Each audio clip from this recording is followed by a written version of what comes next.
Hi, ഇന്നൊരു കുഞ്ഞ് kitchen ടിപ്പാണ്. ഞാനിവിടെ കുറച്ച് നാരങ്ങയുടെ തോടെടുത്തിട്ടുണ്ട് കേട്ടോ. ഇത് തോടെന്ന് വെച്ചാൽ നമ്മൾ ഉണങ്ങിയ നാരങ്ങയാണ് കേട്ടോ. കുറച്ച് വാടിപ്പോയതുകൊണ്ട് നമുക്കത് പിഴിഞ്ഞിട്ട് നീരൊന്നും എടുക്കാൻ നമുക്ക് പറ്റില്ല. അതുകൊണ്ട് തന്നെ അത് കട്ട് ചെയ്തെടുക്കുകയാണ് കേട്ടോ. ഇനിയിപ്പോൾ നമ്മൾ നാരങ്ങ പിഴിഞ്ഞെടുത്തതിന് ശേഷമുള്ള തോട് നമ്മൾ വേണമെങ്കിൽ അത് നമുക്കിതുപോലെ കട്ട് ചെയ്ത് എടുക്കാം കേട്ടോ. എന്നിട്ട് നമ്മളിതുപോലെ ഒരു ഡിഷ് വാഷിൻ്റെ ബോട്ടിൽ എടുത്തിട്ടുണ്ട്. അതിലേക്ക് ഞാനിത് ഫുള്ള് ഇട്ട് കൊടുക്കുന്നുണ്ട്. ഫുള്ളായിട്ട് ഇട്ട് കൊടുത്തതിന് ശേഷം ഇതിലേക്ക് ഞാൻ ചേർത്ത് കൊടുക്കുന്ന ഉപ്പാണ്. ഇതിലേക്ക് ഒരു സ്പൂൺ ഉപ്പും കൂടി ഞാൻ ചേർത്ത് കൊടുക്കുന്നുണ്ട്. നമ്മൾ നാരങ്ങയുടെ തൊണ്ടൊക്കെ വെച്ചിട്ട് ഡിഷ് വാഷ് ഉണ്ടാക്കാറുണ്ടല്ലേ. അപ്പോൾ അങ്ങനെ നാരങ്ങ വേവിച്ച് ഡിഷ് വാഷ് ഉണ്ടാക്കാനുള്ളവർക്ക് മടിയുള്ളവർക്കൊക്കെ ചെയ്യാൻ പറ്റുന്നൊരു ടിപ്പാണ് കേട്ടോ ഇത്. അപ്പോൾ ഞാൻ ഇതിലേക്ക് കുറച്ച് ഡിഷ് വാഷും കൂടെ ഇതുപോലെ ചേർത്ത് കൊടുക്കുന്നുണ്ട്. കുറച്ച് ചേർത്ത് കൊടുത്താൽ മതി. അതിനുശേഷം നമുക്ക് ഈ ബോട്ടിൽ ഫുള്ള് വെള്ളം ഒഴിച്ച് കൊടുക്കാം കേട്ടോ.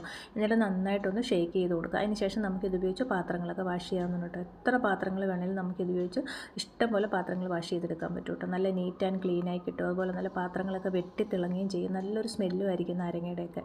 അപ്പം എല്ലാവർക്കും ഈസിയായിട്ട് വീട്ടിൽ ചെയ്യാൻ പറ്റുന്ന ടിപ്പാണ്. എല്ലാവരും ഒന്ന് ട്രൈ ചെയ്ത് നോക്കാം കേട്ടോ.